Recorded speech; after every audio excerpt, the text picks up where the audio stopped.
Muchas gracias a Belén y al colegio por esta invitación y por organizar estos eventos donde tenemos la oportunidad de compartir nuestro trabajo y nuestras reflexiones y compartir panel y con los amigos también que vienen a escuchar cosas que ya escucharon y que van a hacer de cuenta que las escuchan por primera vez.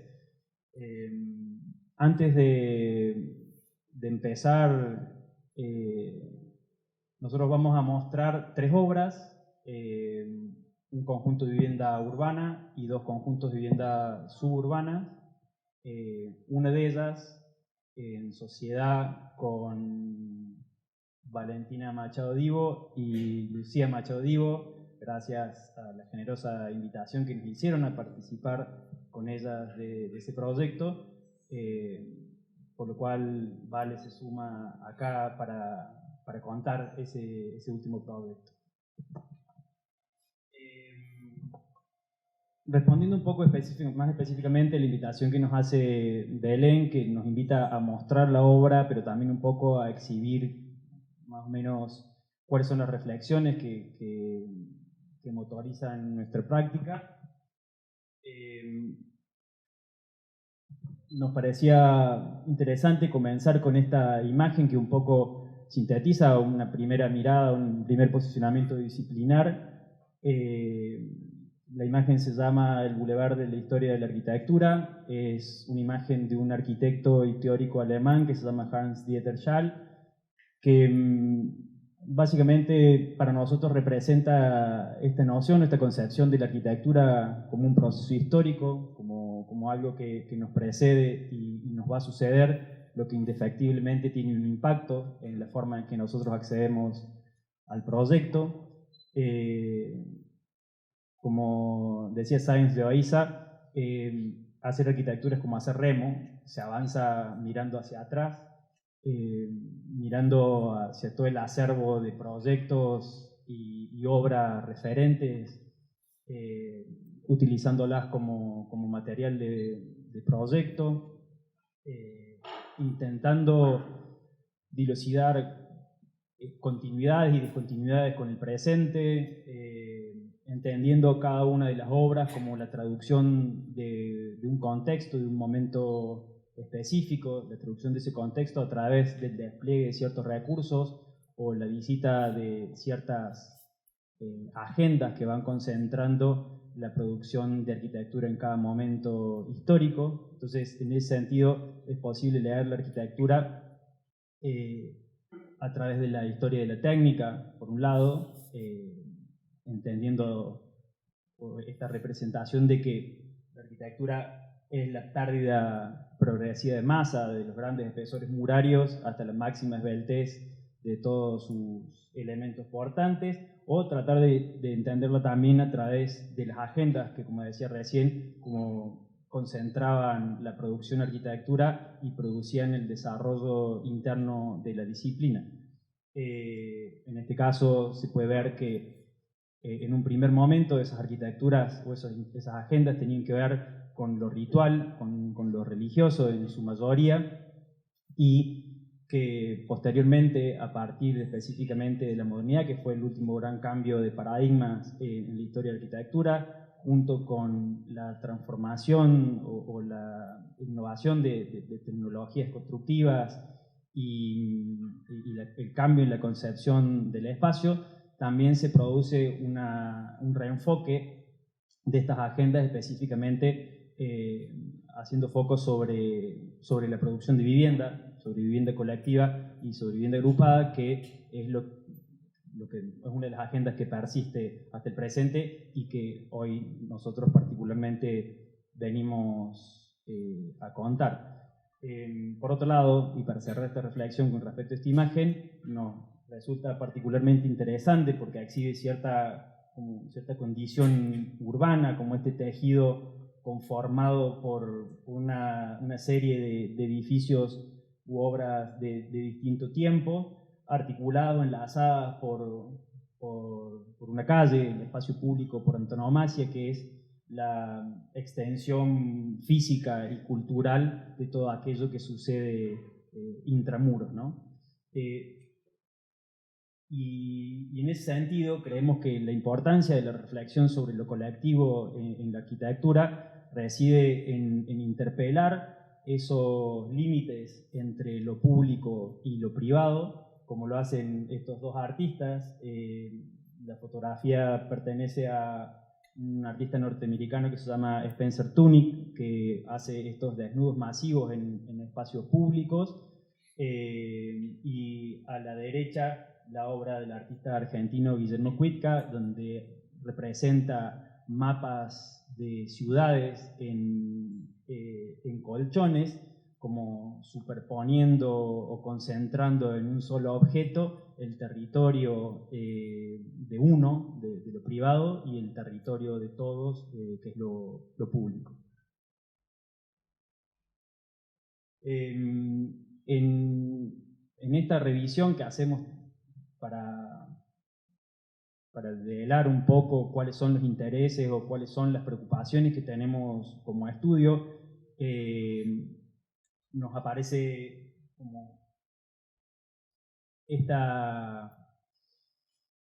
necesidad o esta voluntad de reducir el impacto de nuestra obra en el entorno, entendiendo o partiendo de la base, por supuesto, que la arquitectura menos nociva con el contexto y sobre todo con el contexto natural es aquella que no se construye, pero frente a la necesidad de construir y el encargo de construir, la actitud es un poco esta que exhibe este artista de land art, Richard Long, que es tratar de hacerlo con la menor huella posible y en cierta forma también empleando esta geometría o el rigor geométrico como un instrumento que hace intermediario entre la arquitectura y la naturaleza.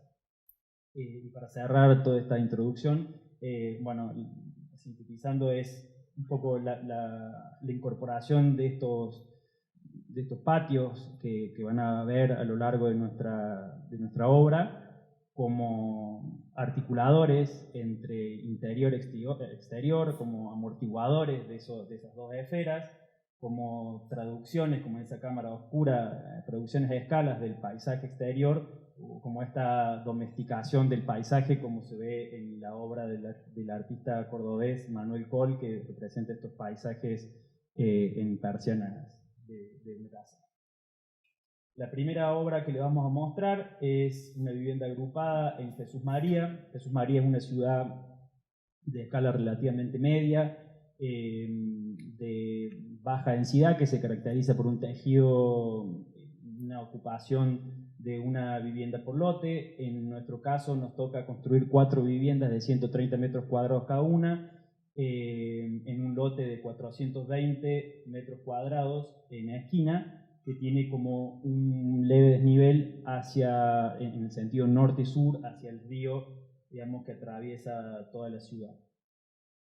En primera medida, como les comentaba antes, la primera decisión es apoyar la obra sobre el lote sin modificar la topografía, para reducir ese impacto sobre el suelo natural, y también como un recurso de proyecto para mantener la relación escalar con el tejido del barrio, ¿no? Ese registro de la topografía, se puede ver acá en corte, también nos permite organizar la tipología en medios niveles, ganando un nivel por debajo, nivel cubierto por debajo de la cota cero. El programa en cada unidad se divide o se organiza en 2 franjas, una como más concentrada, que alberga las circulaciones verticales y los espacios de servicio, y una más abierta que organiza los espacios de uso común y los dormitorios. En la planta se puede ver que hay como una especie de jerarquización de los espacios, y hay una buscada equiparación de características geométricas y de relaciones interiores-exteriores, que también hace como libera a usos un poco más indeterminados en caso de que se quieran usar más allá de las formas que nosotros sugerimos. Acá en esta axonométrica se pueden ver estas dos franjas de las que le hablaba, las que concentran los servicios y las que concentran los programas de uso. Toda la tipología está organizada en relación a estos patios, a este paisaje doméstico, como mencionaba antes, que incorpora el verde al interior de la tipología, que articula los usos, que incorpora iluminación y ventilación natural, y que permite como tener esta continuidad espacial en el interior, y a su vez a través del despliegue de estos paneles móviles podemos controlar las relaciones entre los programas interiores, configurando como una serie de espacios compartimentados o como un gran espacio único. Y ese mismo recurso se repite en el exterior con estos paneles que regulan las relaciones interiores-exteriores.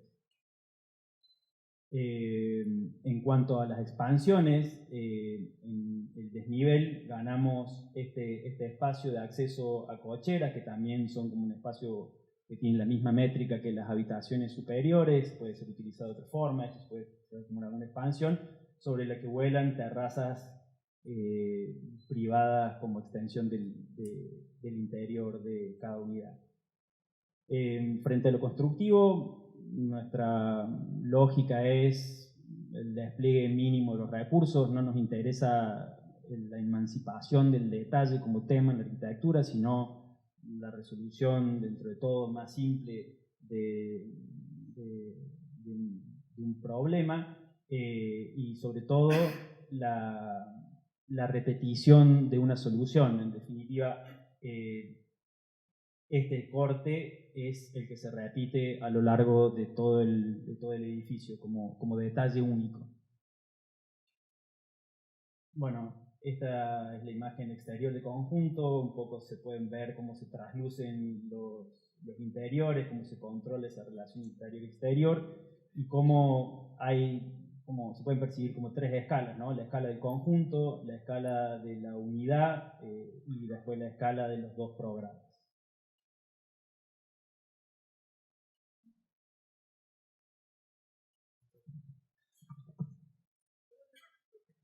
Bueno, buenas tardes, gracias Belén y a las autoridades del colegio por invitarnos, y a los chicos acá, a Teddy y a Javi, grandes amigos. Un poco en sintonía con lo que viene contando Lucas, hay algo espero que se transmite en estos trabajos que mostramos, como determinadas continuidades que nos interesan particularmente, o sea, la recurrencia de situaciones que se van desplegando en el desarrollo de los diferentes proyectos es algo como tema que nos interesa, basada en mínimas variables de proyectos para encontrarle una lógica interna a cada uno de los problemas o de los ejercicios que nos enfrentamos en el estudio. Hay situaciones o conceptos que atraviesan nuestro trabajo que tienen que ver con la abstracción, la repetición, y creo que tanto en el despliegue de planta o material intentamos que eso se... ¿Cómo pasa esto? Este es un trabajo, que hicimos en sociedad, y está escrito, con Manuel González, que está acá presente, un colega y gran amigo, que también súper agradecidos en el momento de poder participar con él de este trabajo. Fue una experiencia espectacular que luego Tectum desarrolló en la obra, que es la oficina de Manu. Y en este caso, ¿se escucha? Sí. Ay, perdón. Y en este caso trabajamos en una situación diferente, a la que contó recién Lucas en Jesús María. Esta es una situación suburbana en el noroeste de la ciudad de Córdoba, en una de estas ciudades satélites o partes de la conurbación del noroeste de la ciudad, en donde sucede este tipo de crecimiento. O sea, este es un típico crecimiento, es la ciudad de La Calera, es el modelo con el cual las ciudades se van modificando el territorio y el impacto que eso genera es muy grande y muy nocivo. En este caso, particularmente en el barrio de La Cuesta, nos toca trabajar en esta parcela que tiene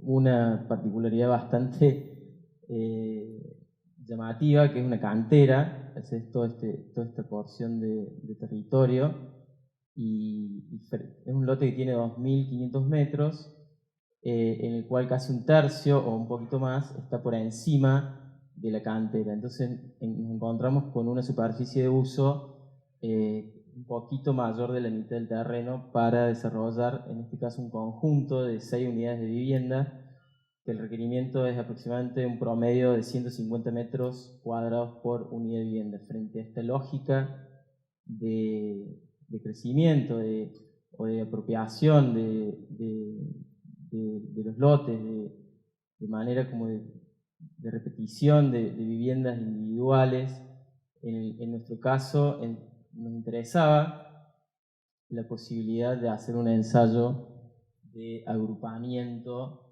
en esta situación de las 6 unidades. Creo que una de las claves del proyecto se puede contar a través de esta pieza gráfica, en donde agrupamos de 2 en 2 las 6 tipologías, solapando una con otra en corte y en planta, porque hay una situación de terreno plano al este del terreno y una situación de desnivel del oeste hacia el este, en donde nos sirve para solapar las unidades una por encima de la otra y así poder abrir toda la tipología de manera directa al patio. También hay algo que nos interesaba particularmente en el momento que no solo que la condición de barranca nos obliga a trabajar en la parte inferior del lote, sino utilizarla como recurso de proyecto a la hora de desarrollar el esquema, y es así donde se empiezan a disponer las tres barras de manera perpendicular a la barranca, intentando generar unos patios lineales completos desde la calle hasta la barranca para cada unidad, y es así donde cada unidad de vivienda puede participar de ese hecho natural tan particular y tan llamativo del lote que es esa barranca. En este caso, este conjunto trabaja en planta, como esto es una unidad de vivienda que se solapa en planta con cada una de ellas es planta baja y planta alta, pero en este caso es una unidad de una sola planta solapada con la de abajo. Esta se abre hacia todo ese patio lineal y así viceversa, cada una va trabajando con el exterior de ese modo. Acá en la AXO se pueden ver cómo este ensayo de agrupamiento nos permite generar estos patios lineales y toda la apertura de la unidad hacia los patios y con vista hacia la barranca.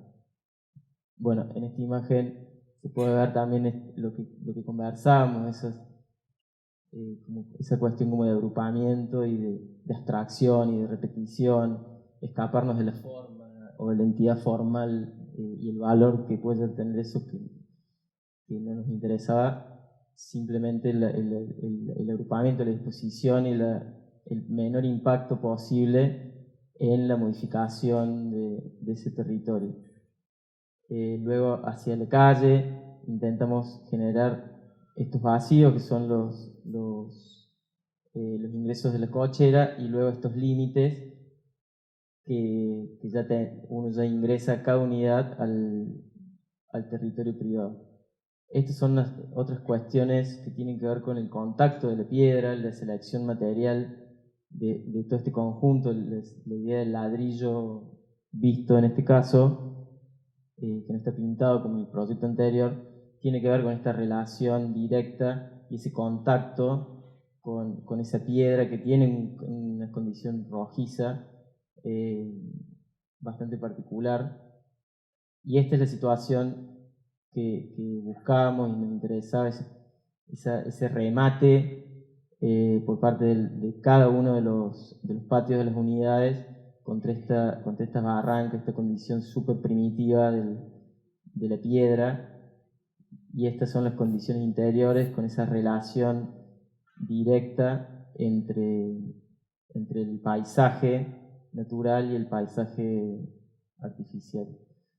Acá pueden ver esta situación de interior-exterior y de contacto permanente en toda la tipología con ese vacío y cómo se solapa de manera ciega con la unidad de arriba que se abre hacia la izquierda. Nuevamente, ahí hablo de las continuidades y las recurrencias en el trabajo, que es como algo que nos interesa particularmente en la oficina, y tiene que ver con la menor cantidad de detalle posible o con la utilización de menores recursos o simplemente la economía de proyecto, o sea, cómo la estrategia luego hace a la economía del proyecto y la buena utilización de los recursos. En este caso son una situación de muraria, de muro doble de ladrillo visto con una cámara de aire y unas losas de hormigón, losas macizas de 16 centímetros de espesor que se arman en una sola dirección, que se apoyan en un lado en el muro y en el otro lado en todo un sistema de vigas y columnas, de una viga y columnas metálicas, que eso nos permite abrir casi en su plenitud, en su totalidad, la tipología en todos sus ambientes hacia el exterior. Acá podemos ver lo que acabo de decir en relación de esta fachada con estructura metálica de IPN normalizado, IPN y UPN, con toda la carpintería de puertas-ventanas en todo su recorrido, y esta fachada que da o a la tierra o a la tipología del lado, absolutamente ciega en ladrillo visto y la losa de hormigón visto.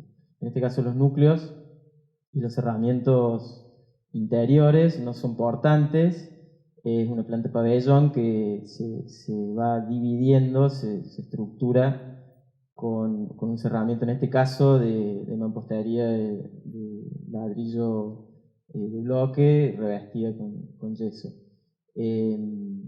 Pero podría tener alguna otra configuraciones creo que si lo requiere. Bueno, y esta es un poco la relación o el grano con el que termina la obra y acá donde sí intentamos ensayar la lógica de conjunto frente a una lógica de crecimiento y de grano de vivienda individual y cómo se atomiza y se conquista el territorio de este modo como lógica de práctica y de vida. Y aquí nuevamente estos contactos y este único prácticamente encuentro que entre un muro de ladrillo doble y una losa pura y un perfil. Bueno, muchas gracias. Ahora, vamos a contar un proyecto más en la calera, y en este caso, bueno, fue un proyecto que hicimos con Valentina y Lucía, así que nos pareció muy importante que sea la propia Valentina que lo cuente el proyecto, y sobre todo porque es la que actualmente está llevando la construcción y la obra adelante, así que de primera mano es una oportunidad. Bueno, hola. Necesito...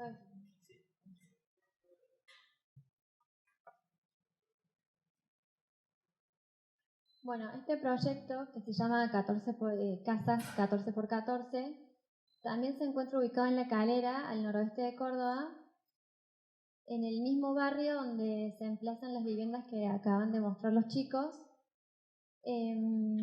Como se puede ver en esta imagen, el territorio y la geografía donde nos tocó trabajar, a pesar del impacto de la construcción, aún conserva sus condiciones naturales, sus especies autóctonas y la fauna del lugar. Fue prioritario para nosotros desde un primer momento posarnos en este paisaje de manera silenciosa, tratando de alterar en menor medida sus condiciones preexistentes y reduciendo el impacto de la arquitectura en el territorio. Esta propuesta está conformada por un conjunto de 3 unidades de vivienda de 150 metros cuadrados cada una, en un lote de 1.200 metros cuadrados. El lote en la esquina está conformado por un gran valle que tiene pendientes en ambas direcciones. El mismo actúa como canal de desagüe aguas arriba, formándose un pequeño arroyo sobre la ladera noroeste los días de lluvia. Luego de varios esquemas de implantación posible y entendiendo las condiciones que el terreno nos imponía, optamos por emplazar las viviendas por debajo del cero y por encima del suelo natural. Esta acción nos permitió reducir el impacto en el terreno y no obstaculizar el flujo natural del agua, y por otro lado nos permitió también liberar visuales y respetar la línea de horizonte que sugiere la montaña. El trabajar por debajo del cero nos permitió también apoyarnos en la infraestructura existente, y es por este motivo que la primera vivienda tiene su acceso sobre la calle sur y las 2 restantes acceden por la calle este. Este corte es la pieza que quizás mejor representa la relación entre las partes del conjunto. Cada vivienda se va escalonando, adaptándose a la pendiente natural. Esto nos permite abrir las viviendas al paisaje sin perder privacidad, incluso generando cierto grado de intimidad en los patios. Como sugiere el corte anterior, la estructura a la vista cobra un rol fundamental en el proyecto. La misma está conformada por 4 cuadrantes de 7 metros por 7 metros, que en su totalidad conforman un cuadrado de 14 por 14. 2 de sus lados están compuestos por un tabique de hormigón armado que apoya sobre suelo natural y actúa como muro de contención, y a su vez nos permite conformar 2 grandes vigas que nos permiten liberar las 2 caras restantes. Como respuesta a nuestra preocupación por liberar el suelo, reticulamos la estructura de forma tal que pudiésemos concentrar las descargas en solo 2 apoyos. Como se puede ver en esta imagen, estos son los apoyos y prácticamente no tocamos el suelo existente. El cuadrante de la esquina conforma el patio por el cual planteamos los accesos. Los 3 cuadrantes restantes conforman los espacios sociales y privados. Como se puede ver acá, en relación a los accesos de cada vivienda, la planta y los espacios sociales y privados rotan en relación a ese acceso. Haciendo un zoom a una de las tipologías, se puede leer claramente el rol que tiene la estructura para trabajar la vivienda y de qué manera los núcleos húmedos son los que organizan y distribuyen los espacios interiores. Creemos que esta propuesta tiene cierto grado de abstracción, ya que no hay jerarquía en los espacios privados, tampoco hay una jerarquía a la hora de ingresar a la vivienda, ni una circulación determinada, lo que genera cierta fluidez entre el espacio social y el privado y entre el interior y el exterior.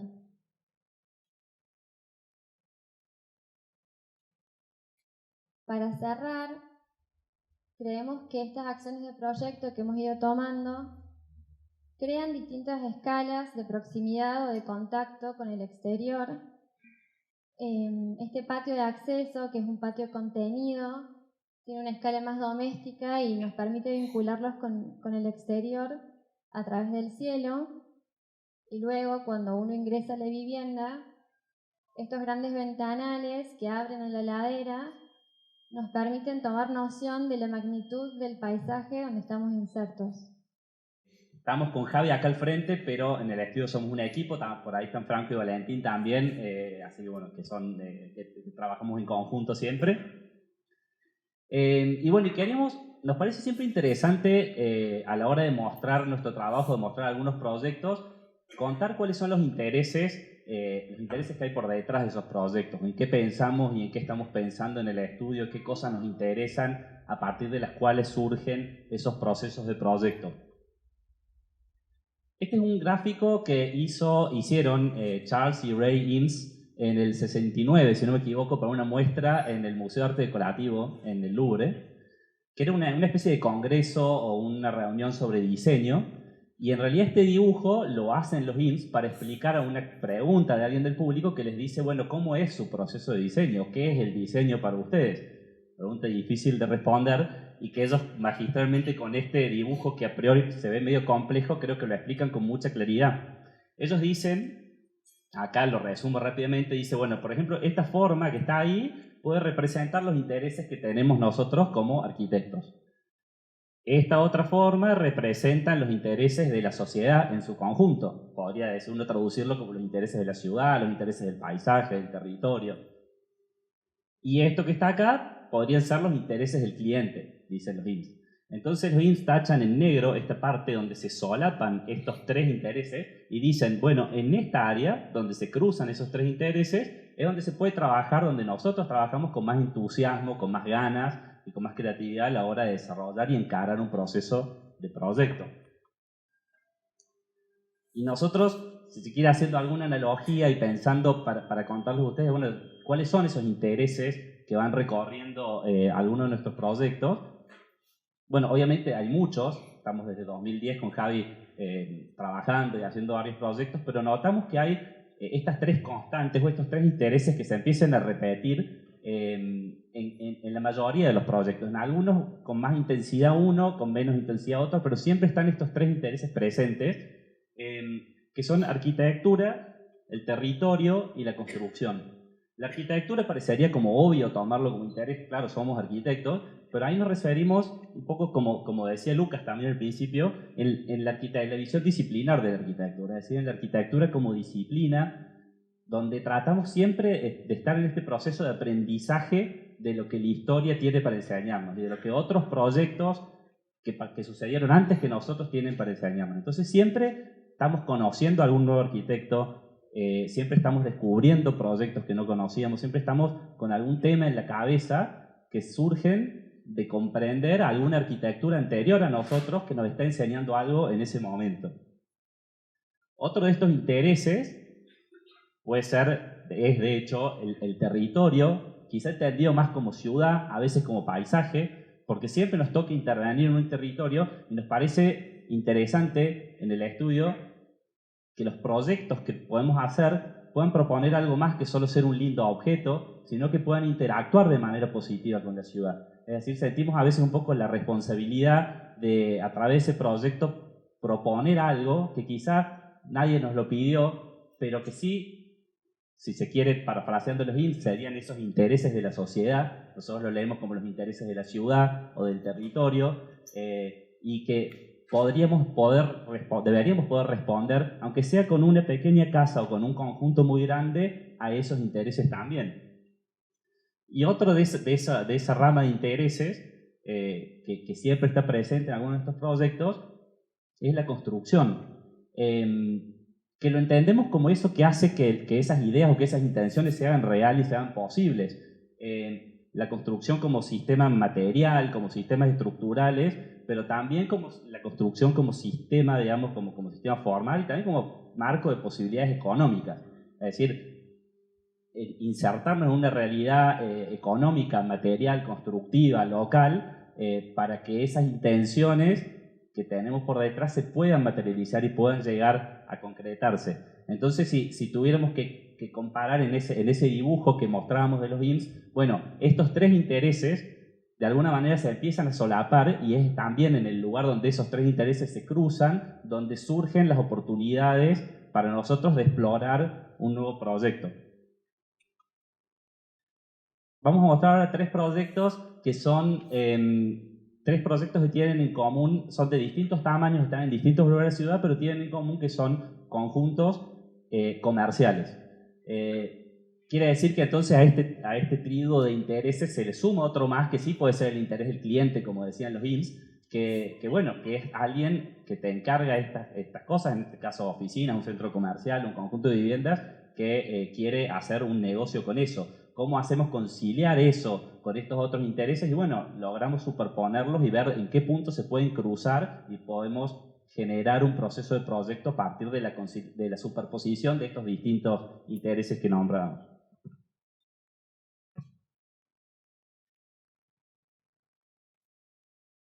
Bueno, aprovecho para agradecer yo también. Es un gusto poder compartir esta reunión con amigos y con todos ustedes. El primer proyecto que vamos a mostrar es un pequeño edificio de oficinas y locales comerciales en el Cerro de las Rosas, aproximadamente 1800 metros, que nos tocó hacer ya aproximadamente hace más de 11 años. Digo esto porque es interesante, creo, a través de estos tres proyectos, el último terminado recientemente, con el que vamos a terminar, cómo están vigentes estos intereses que nos atraviesan. Entonces, poco charlando con Belén, nos parecía importante también remarcar esto, ¿no? Entonces, a partir de estos intereses que nos atraviesan, también poder comentar una mirada que tenemos en el estudio que tiene que ver, como decía Pachi Mangado, de poder tener una mirada puesta en la gran escala, y no la gran escala entendida tal vez como la cantidad de metros cuadrados, sino la gran escala de ser capaces como arquitectos de mirar un poco más allá del encargo puntual. ¿Y qué tiene que ver con esto? De ser capaces de poder entender que un proyecto no está aislado, sino que está inserto en un contexto y que a través de nuestra disciplina, de nuestro quehacer profesional, podemos tal vez dar respuestas más allá del encargo puntual. En este caso, el encargo puntual tiene que ver con, como les dije, en un edificio de locales comerciales y viviendas, en un entorno similar a este, digamos, donde viejas casonas en terrenos grandes empezaron en una época a dar lugar a este tipo de emprendimientos comerciales en una arteria como es la calle Tejeda, digamos, quizás por la falta de decisión en la municipalidad de poder hacer vivienda, de poder tener un poco más de densidad en ese lugar, empezaron a aparecer este tipo de proyectos. Y bueno, puntualmente a nosotros nos tocó trabajar en esta instancia, en este contexto de lote, un lote que no está en la esquina, sino que está en el medio del tramo, en el medio de la calle, y empezamos, digamos, a proyectar en este lote. Después, por una cuestión comercial, se unió y este sería un poco el tejido y el contexto y la escala, ¿no? De baja densidad, de lotes grandes, con bastante jardín, con espacio verde. Entonces un poco el desafío también fue decir, bueno, ¿cómo vamos a implantar un edificio de 1800 metros con un programa particular en este contexto? Una de las cosas que nos interesa mucho profundizar tiene que ver con la primera decisión, que es cómo implantar este programa y este futuro edificio en un contexto particular. Este podía llegar a ser el volumen y lo que muchos asesores inmobiliarios nos decían que teníamos que hacer, ¿no? O sea, usted tiene que retirarse y poner prácticamente 40 metros de vidriera paralelo a la calle, sin retiros, sin ninguna concesión. Entonces, por una cuestión de poder acceder y como excusa, ¿no?, de poder acceder hacia el fondo del lote, hacia los estacionamientos, dijimos, bueno, ¿por qué no retirarnos lo necesario para que pueda haber un acceso de autos y un egreso? Y pensando también en la cuestión de la escala y también entendiendo un poco la huella que había, dijimos, bueno, dividamos este programa en dos, unido por un núcleo, y básicamente la última operación fue desplazar uno de los volúmenes para que vuelva a aparecer este vacío urbano, digamos, que terminaba conectándose con el vacío que ya había dejado esta casa que estaba acá. Esa decisión creo que terminó siendo acertada desde el punto de vista comercial, o sea, porque muchas veces tenemos y nos vemos en la obligación como que defender nuestras estrategias fundadas en estas cuestiones, ¿no? Porque si no el proyecto no se hace. Entonces, lo que nos interesaba argumentar era decir, bueno, con estas operaciones que les contaba, generábamos esta plaza, se la regalábamos en cierta forma a la ciudad, pero desde el punto de vista comercial lográbamos ganar una esquina, 2 esquinas, 3 y 4 esquinas en un lote que no tenía esquinas. Entonces, todos estos locales comerciales que estaban acá prácticamente estaban en un lote a esquina y que además tenían una expansión bien generosa hacia la ciudad. Yendo un poco a la disciplina y a la historia de la arquitectura, en este caso uno de los grandes intereses nuestros era poder aprender de estos edificios, no solo de este edificio, sino de este artista tan interesante como Sol Lewitt, donde a partir de la repetición de una grilla, poder resolver la cuestión estructural y la expresión del edificio.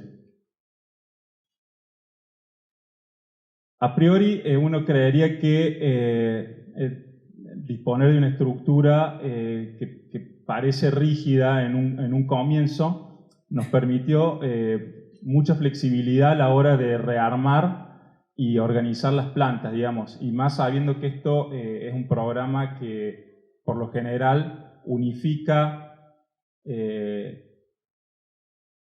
cambia, digamos, y es muy versátil. Entonces, bueno, la rigidez previa nos permitió una gran libertad espacial a la hora de organizar después las oficinas, los comercios y el programa. Este edificio también tenía la particularidad de reducir al mínimo la circulación por la distribución específica de ingresar y derivar rápidamente a los distintos usos. Y un poco esto es lo que les comentaba, este receso de uno de los volúmenes genera este vacío urbano y nos permite que acá, en esta parte, sucedan usos diversos y relacionados con la ciudad. Una recoba que nos ayuda a ubicar la cartelería y bajar la escala de la planta baja, que por lo general el requisito de las plantas bajas comerciales tienen que tener una altura mayor a la mínima. Y bueno, y esta estructura, digamos, además de sostenes, termina siendo la expresión directa del proyecto, ¿no? Y acá también aparece, junto con la grilla y la estructura, otro interés que queremos rescatar, digamos, de grandes arquitectos cordobeses, y que a veces nos preguntamos con Esteban en qué momento se perdió esto, ¿no? En qué momento perdimos esa necesidad de protegernos de las orientaciones y del sol, y poder, digamos, usar estos recursos a favor del proyecto, ¿no? En la Facultad de Ciencias Económicas de Hobbes y en este edificio fantástico de Julio Pinzani.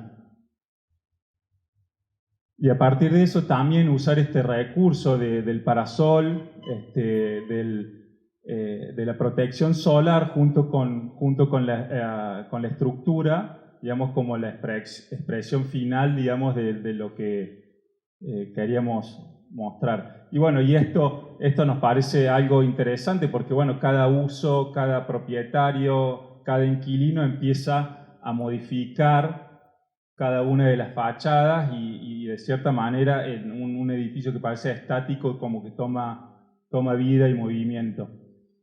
Y un poco esta imagen nos interesa también rescatar, digamos, porque acá es donde sucede la vida, donde esta planta baja se ilumina, digamos, y pasan estas cosas, ¿no? Esta es una de las cuestiones más interesantes que creemos que suceden, y bueno, el edificio puede ser nosotros creemos que tenía que ser así, pero puede ser otro, digamos, mientras esto suceda, creemos que es lo más interesante.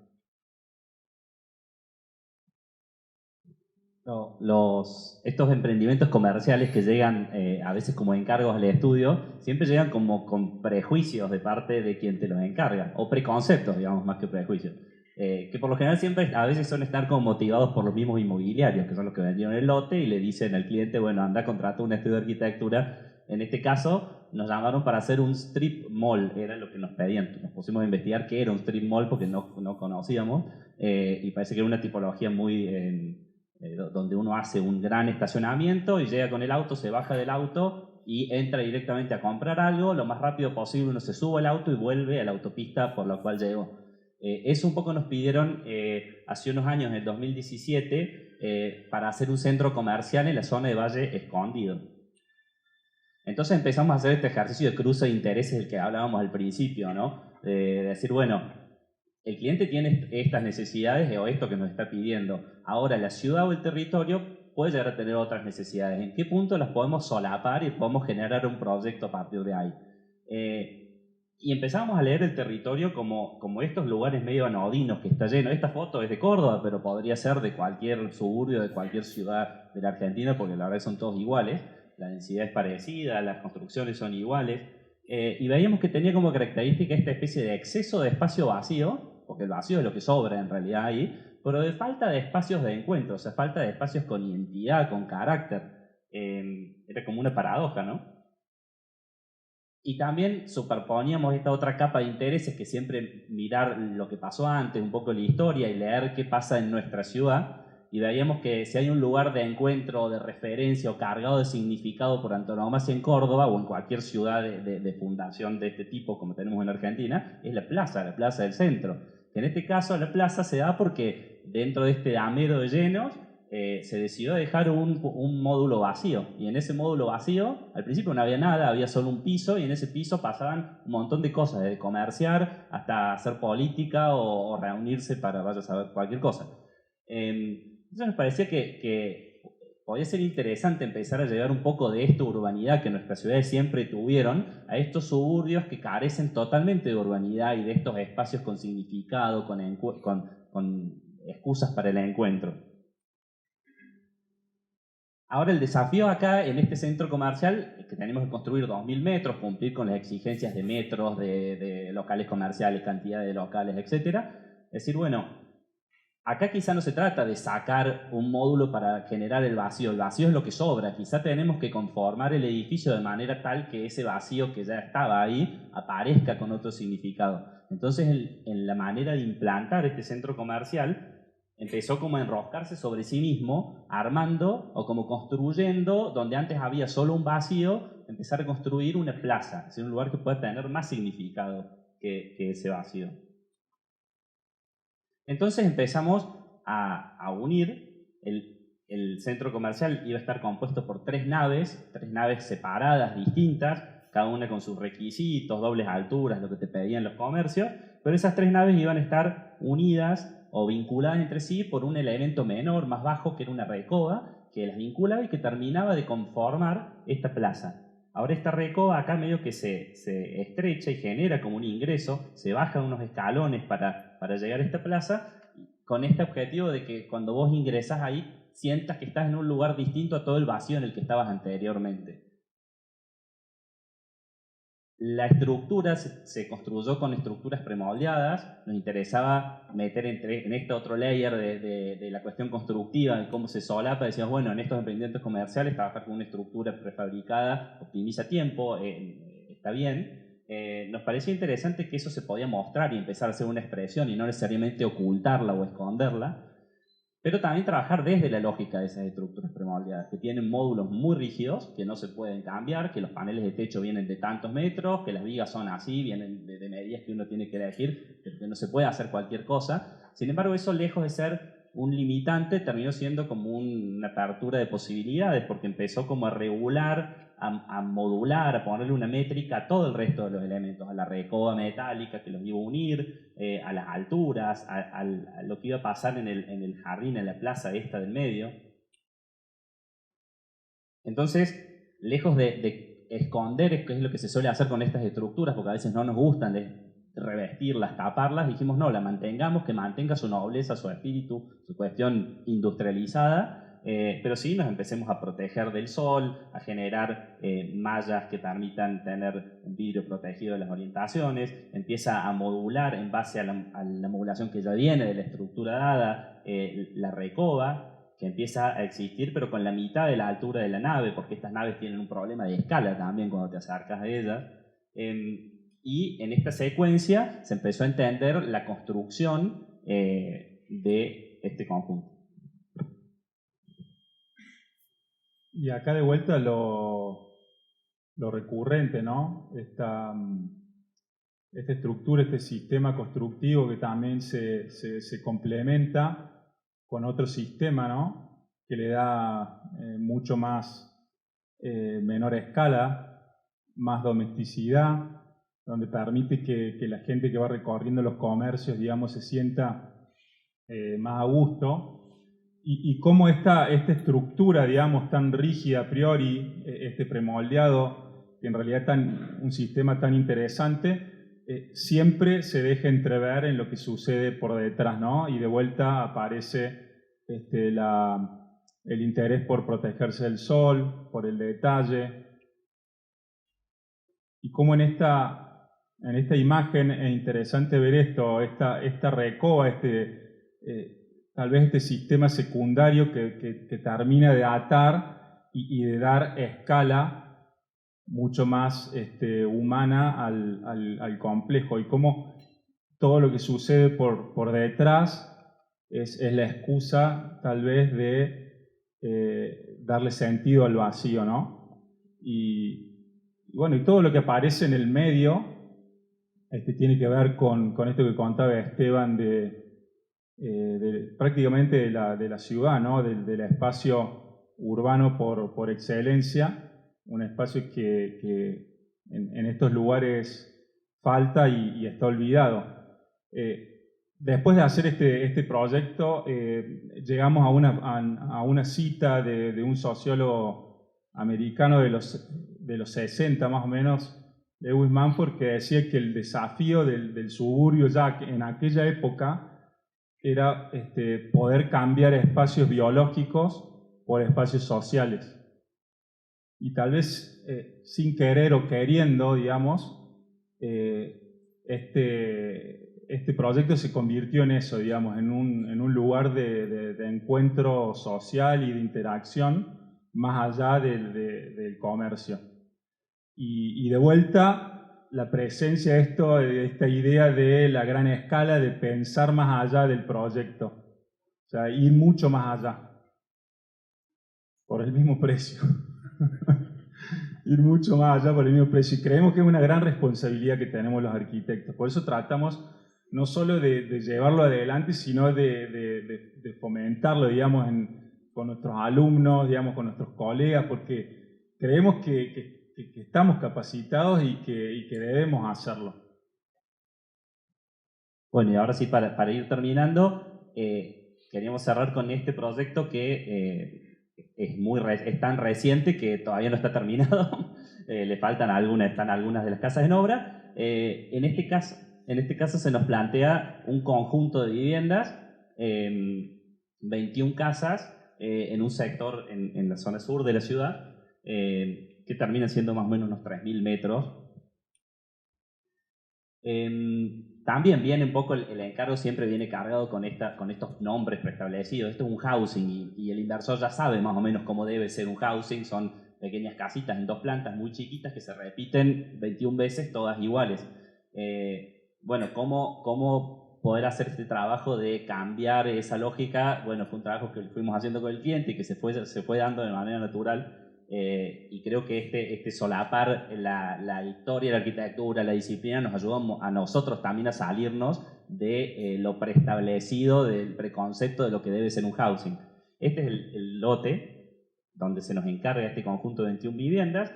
Para los que conozcan, esta es parte de lo que se llama la Quinta de los Nores, era la Quinta Santa Isabel, un espacio verde que después se fue como suburbanizando, se fueron construyendo viviendas a la manera de un barrio cerrado, viviendas aisladas, donde se ve el contraste, ¿no?, entre este tipo de tejido de viviendas aisladas entre el espacio verde y este tejido propio de un barrio normal de lotes entre medianeras y la cañada y el Parque de la Vida acá. Esto, como era parte de la antigua Quinta Santa Isabel, era un terreno que paisajísticamente era un parque con árboles interesantes, árboles de gran escala, con esta situación. Ya nos parecía un buen punto de partida, teníamos esa preexistencia que eran esos árboles grandes, interesantes para trabajar.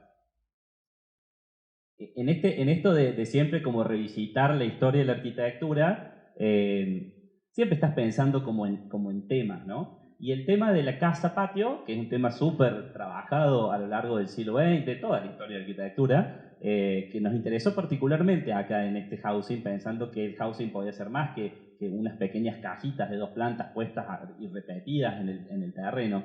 Entonces empezamos a hacer estas agrupaciones mentales que uno hace donde va generando como familias de proyectos, ¿no? Y empezamos a descubrir la genealogía de esta tipología de casas-patios con la que nos interesó trabajar.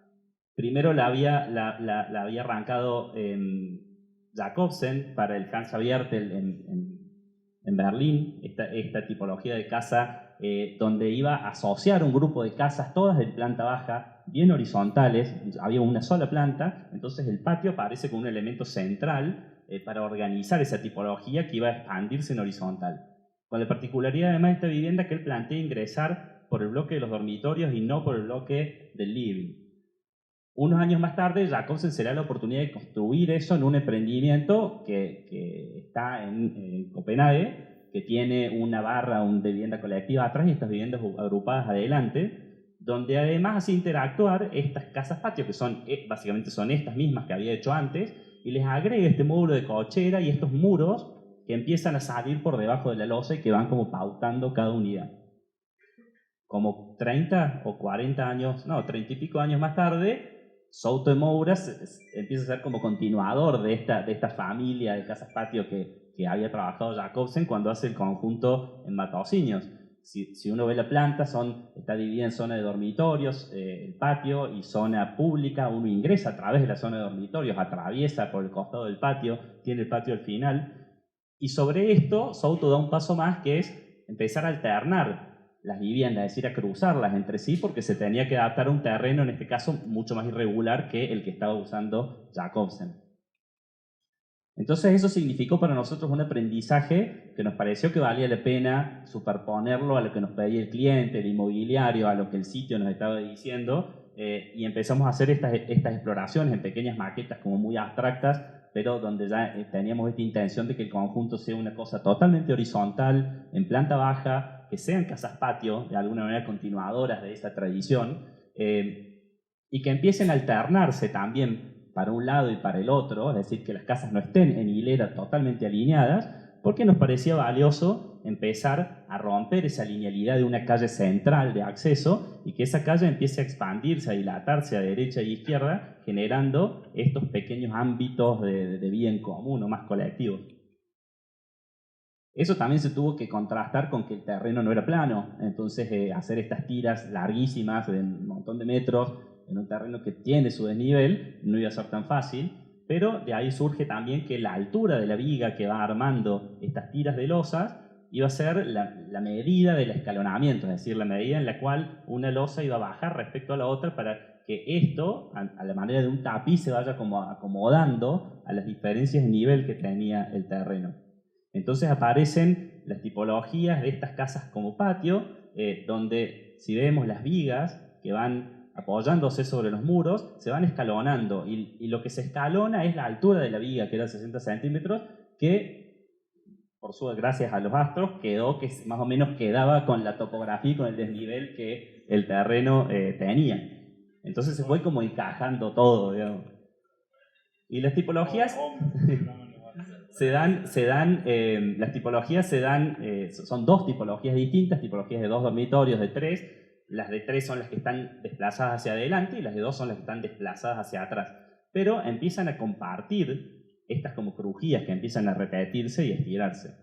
Al igual que en las casas que habíamos estudiado para llegar acá, uno ingresa a través de este espacio que acá ahora iba a funcionar como cochera o como un espacio vacío, a través de esta galería que te permite llegar al jardín sin entrar a la casa, atraviesa por acá la parte de los dormitorios, tenés este pequeño patio interior que articula los dos espacios y tenés acá la zona pública y la zona de dormitorios en las dos tipologías diferentes.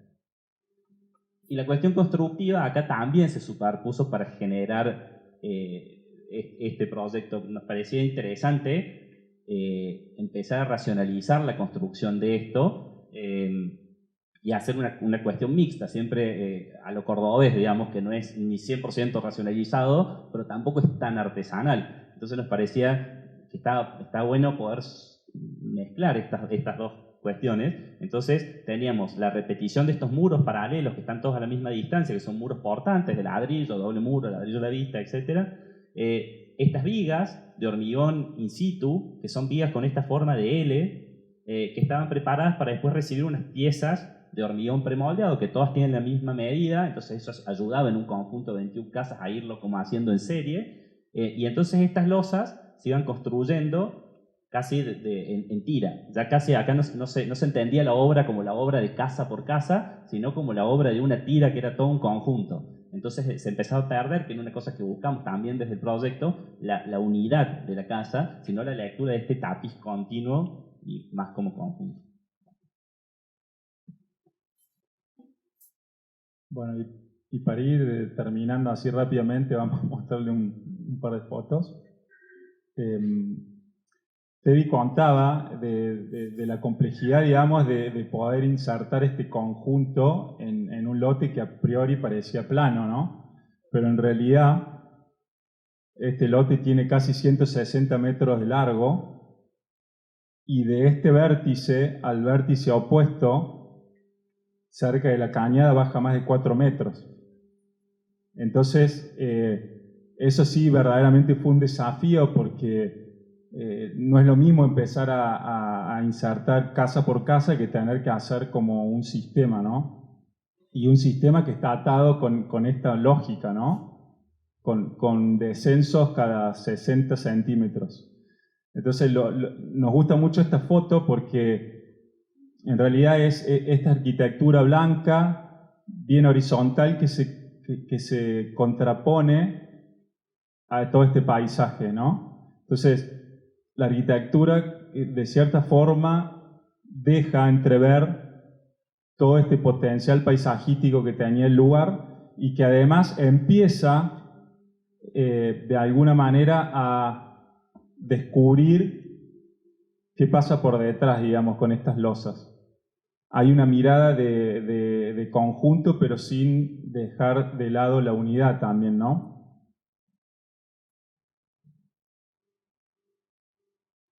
Y esto básicamente es lo que nos parecía más interesante de este proyecto, que es hacer que esta calle de 160 metros prácticamente empiece a tener todas estas dilataciones, ¿no? Y que en todas estas dilataciones puedan suceder cosas, pueden suceder encuentros, juegos, relaciones y que el espacio, digamos, y que la concepción y la percepción del espacio no sea una calle interminable con arquitectura pegada, digamos. Creo que, bueno, insisto, esta fue la forma que nosotros pensamos más adecuada para esto, pero creemos que acá es donde está el valor principal de este proyecto.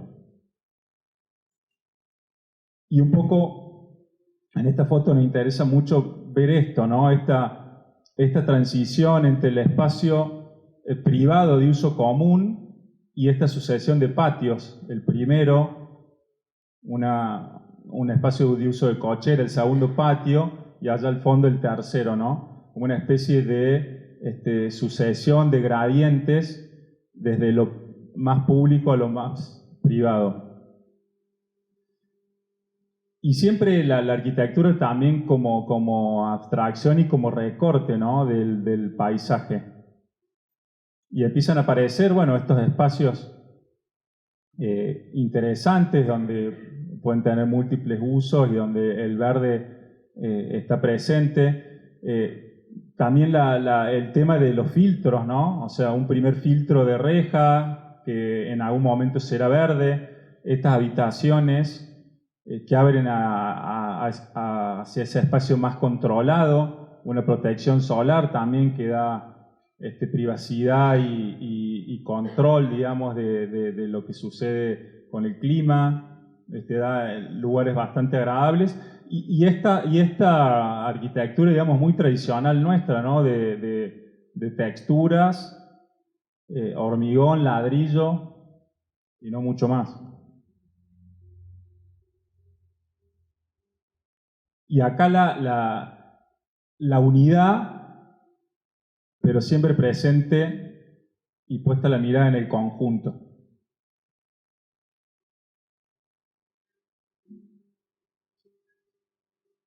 Y acá está la foto inversa que veíamos antes, digamos, desde lo más privado hacia lo público, y cómo estos espacios tan interesantes para nuestro clima y para nuestra arquitectura, que son las galerías, empiezan a aparecer como pasantes y no como adosadas o incorporadas en una contrafachada. Bueno, ya para cerrar nomás, pero después de 2 años y medio, casi 3, esto, digamos, ya se convirtió, y lo buscamos en el Google Earth y efectivamente ya apareció, ya se convirtió, digamos, en la realidad. Y bueno, nos pareció interesante y empezamos a descubrir que en esos complejitos que se ven allá de vivienda agrupada de hace bastantes años anteriores a esto, también empezaba a haber esta vocación de dejar estos pequeños patios intermedios y demás, y ese tejido que se integraba mucho mejor con el barrio que estaba ahí nos parecía mucho más interesante que el tejido con el cual se empezó a urbanizar la Quinta de los Nores.